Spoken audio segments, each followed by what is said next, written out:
Yo, hello everybody and welcome to the channel. So in this video I'm going to show you every single landmark in Fortnite Chapter 4 Season 4 because Fortnite is going to ask you to visit these landmarks. Fortnite is going to ask you to open chests in these landmarks, and it's going to be useful to know where they are exactly. With each chapter I make a video on this because there's always a new new landmarks added to the game.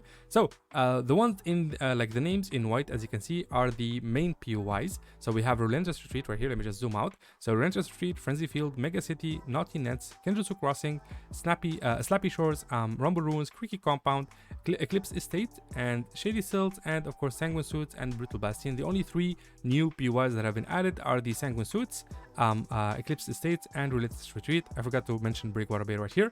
So those are the named locations. Whenever they ask you to land at a named location, that's what they mean. But the blue ones are the landmarks. So as you can see, like most landmarks are kind of like concentrated around Mega City. So I highly recommend whenever you're doing a quest, just go around Mega City. It's super easy to do. Or this spot right here. I really love the spot next to Brutal Bastion, just because of just 1, 2, 3, 4, 5, 6, like 6 little like landmarks next to each other. So we'll start with the bottom right here and go like make our way all the way to the left. So we'll go like counterclockwise. We'll start with Neon Bay Bridge, as it is a simple name to remember. So we got Neon Bay Bridge right here, which is this bridge. Then we have Burning Beacon, Sakura Circle, Cold Water Sanctuary. We got Baywatcher Barge. Yeah, Kenjutsu Crossing is the named location. We got Follow Fuel. We got Marine Monoliths, which are the 5 monoliths right here on top, which was a season thingy. Then we have Moment's Rest. And then we have Twilight Torch, which is the only landmark in Naughty Nets. And then we have Windcatch Lake. Then we have Cedar Circle, Fire Glow Sanctuary. We have Restful Retreat, which is one of my favorite spots to land in. There's like a giant slurp truck, and there's a geyser that you can use to rotate, so it's a fun place to be. And then we have the Beached Bit right there. It's a tough name to say. Then we have Meza's Research. So Meza is here. We have Drift Ridge. We have Bamboo Circle, Trick Chaser Jump, and we'll leave those one for later. Next we have Secluded Spire, Slap and Gone, the Apparatus, which is still here, which I don't know how the apparatus got us to a heist season, like from the moon and the astral projection and the eclipse to a heist season. I don't know what the connection is. Maybe it's because there's an eclipse now, there's a vampire. I don't know. I'm not gonna think too much of it. Next we have Crusty Crates, and of course my favorite spots, the Frostbite's Falls, the Gusty Gorge, Mogul Home, kind of reminds me of Mogul Mail, the Hall of Whispers, Crackshot's Cabin, Icy Islets, and then of course right here we have of course the new named locations. They kind of take over the entire thing. They don't leave any place for new landmarks, which kind of sucks. We have Stormy Spire right here. We have Aegis Temple. We have Frosty Firs. We have the Stone Tower. There's Crude Harbor right here, Beep and Bows, which is a gas station. We have Northern Ruin, Berg Barge, which is the north stuff right here. And we'll go right here just to finish the middle part. So Icy Islands. Okay, we have Capo Cove right here. We have Hidden Ruin, Sunswoon Lagoon, which was one of the worst summer event places in the world, ever. I was gonna say in the world, but like throughout the season, this was like the worst summer season. This is the worst summer season location. They only gave us like a little swamp looking area, and they gave it a couple of umbrellas, and that's it, man. That's your 14 days of summer. Who gives it? I'm just gonna stay silent. So we go all the way over here. We got Southern Ruin. We got Hitches and Ditches, which is the gas station. This one is a ruin. Then we have Wild Wind Sanctuary. So there's a sanctuary right here. Around it there's a bunch of like wind tunnels that you can ride. Next we have Wind Rush Ravine, which is another like wind tunnel thingy. We have Placid Pond. We have Trickster's Jump. We already said that. Then we have Timbercuts Camp, which is a little camp with like giant timber like trees that are cut down on the ground. Next we have Whispering Waters right here. We have Sandy Circle, Lotus Lookout, and Rowdy Acres, and of course the Getaway next to Frenzy Field. So the Getaway is a new landmark. The Getaway is basically this little spot right here. This one contains the Nolan Chance NPC and the Antonia NPC, and there's a little spot with computers and stuff. So this is like their main, I guess, headquarters. I think that's the word. So yeah, it's a pretty cool spot. So it's called the Getaway. Nice. They're probably gonna ask you to come here, so remember this one. All right, now let's go up again and just finish our tour of the island. Next, we have the Coastal Battlement right here. We have Woodsy Ward. We got Mayday Landing. We got Feud of Fuel. Eastern Watch, east of the Citadel, I was gonna say, but it's a new Eclipsed Estate. West of it, there's King's Launch. There's Royal Ruin, and there's Western Watch. So Eastern Watch and Western Watch. Next we have the Forest Forge, which is this little like lake right here. Next to it there's a little house where I think Meowsicles was there, but now it's he's no longer there. He's a different location. I already made a video on all the NPC locations, by the way. If you're trying to collect all the characters, I highly recommend you do it at the start of the season, because at the end of the season, not only do they get replaced, they also like get moved. They move from POI to POI, and sometimes Fortnite decides to literally remove the NPC itself, so you will never be able to complete your collection. So if you want to complete it now. I'll try to leave a link in the top right corner. Hopefully I remember. Next we have the Seaside Century location. Next we have Rocky Docks Landmark. And finally we have the Shore Shack Landmark, which is this little spot right here. And yeah, I think that's it. That's all of it, right? I don't think I missed any of it. Yeah, I'm pretty sure I didn't miss a single one. So here's the screenshot for you guys who want like to take a screenshot. Maybe I'll zoom in a little bit for you. I think you can still like read most of the stuff.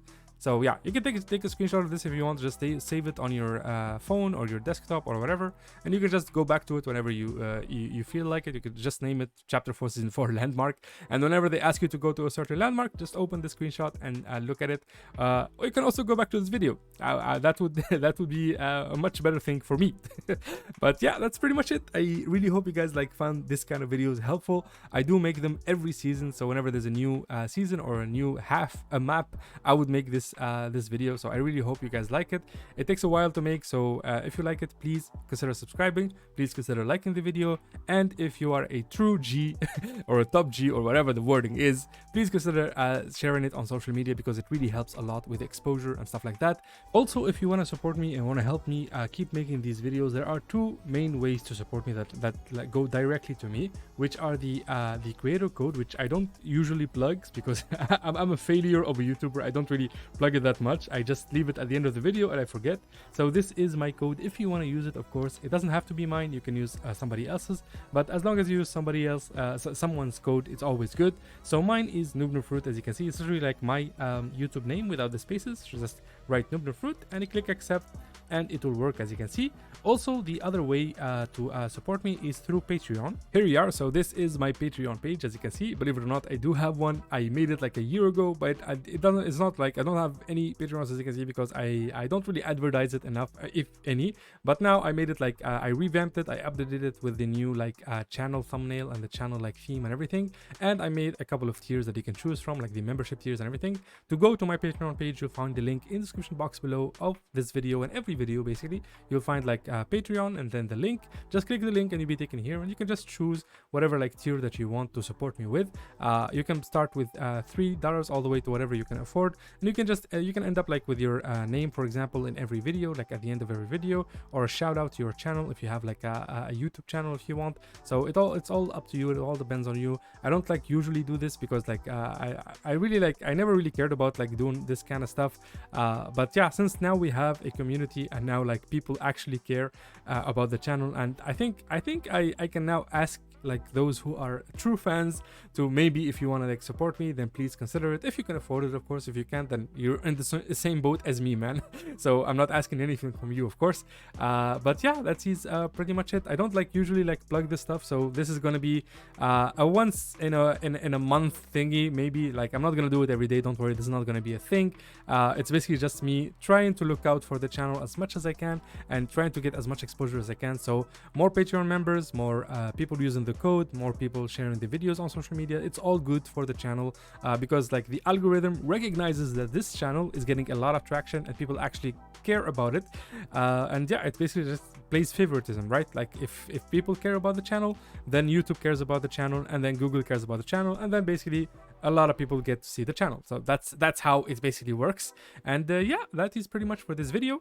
I hope it wasn't too long towards the end. Like I said, I'm only gonna do this like once in a blue moon. I'd hate to be one of those channels who just start a video with a 2-minute intro and then another 5-minute promising you fake V-Bucks and promising you fake battle passes and fake skins, and then never announcing any winners, and you just be adding like putting your username in every comment. Hey, my username is this, make sure reach like I want to win the V-Bucks, I want to win the thing, but the thing doesn't exist, my friend. Like it's all fake. Like all the first like 4 minutes of a video or 7 minutes of a video, it's all fake, just to reach that 8-minute mark to qualify for more ads. That's the basic idea, in case you didn't know, in case you've been living under a rock, and or maybe you're new to YouTube and to the internet and you don't know how it works. If you find a video that has a 2/3/4 minute intro that has nothing to do with the video, then it's a scam. Whatever the 4 minutes are promising you, it's a scam, unless it's a very like established person / YouTuber with like, I don't know, 10 million subscribers, or like 5 to even those kind of do it sometimes. But yeah, that's the basic idea. I'd hate to be one of those people, so I'm only gonna do this like once in a blue moon, like I said, and of course always at the end of a video and never at the start. So if you really care, you would probably like listen to me rant. And yeah, that is pretty much it. I'm really thankful to every single one of you. I see every one of you like commenting and interacting with the post on the community like tab, and I see your comments and see your support. I see your love. Thank you so much. I appreciate every single one of you. I wouldn't be here without your encouragement and your support, so thank you for that. Thank you for your time. Thank you for listening to me rant.